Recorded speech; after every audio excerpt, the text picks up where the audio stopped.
waistcoat, he poked at a green clump with his garden fork. He felt certain it was broad-leaved dock. He stuck the fork into the ground beside it, and, allowing the fork to do the work, teased it out while attempting to remove as much root as possible.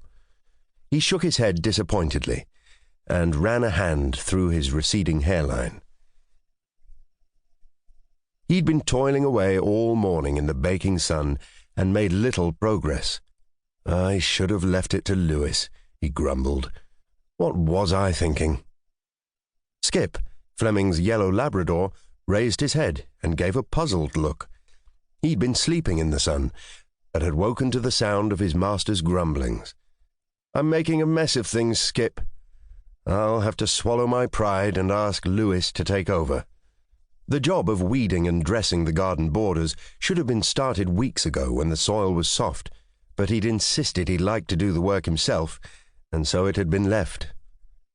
"With a dry spring and early summer, the earth has baked harder than the rocks of Vesuvius," he complained. Skip whimpered sympathetically, then laid his head back down and closed his eyes. After 10 more minutes, Henry took the pocket watch from his waistcoat and checked the time. He cast his eyes over the border once more and sighed inwardly. He was disappointed at how little impact the morning's toil had made. As much as he loved his roses and the idea of working the garden, he was ready to call it a day. Skip opened an eye. "Reluctantly, I'll have to admit defeat, my friend.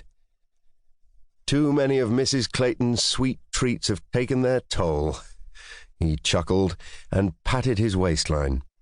As a gentleman of average height and build, he'd noted a bit more tummy of late, which he put down to his incurable sweet tooth. Skip struggled to his paws and yawned.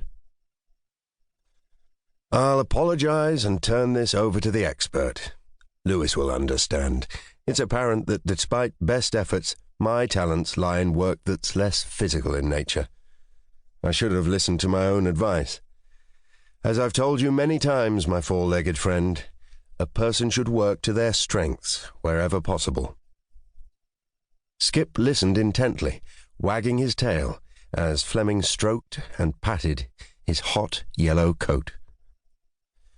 "Let's do what I've been promising for far too long. I'll write to Lily Riley." Lily had invited him to visit her some weeks ago, but it hadn't been possible due to a prior engagement in the Netherlands. "It's time for a change of scenery, Skip. Something completely different, away from the daily routine of Avonbrook Cottage." Skip let out a bark. "Sorry, old friend, you won't be coming with me this time. Mrs. Clayton will look after you." Skip's whole body wagged at the mention of Fleming's housekeeper. Mrs. Clayton and Skip had a special bond, cemented by kitchen titbits and long walks. "Come on, old chap, let's find her.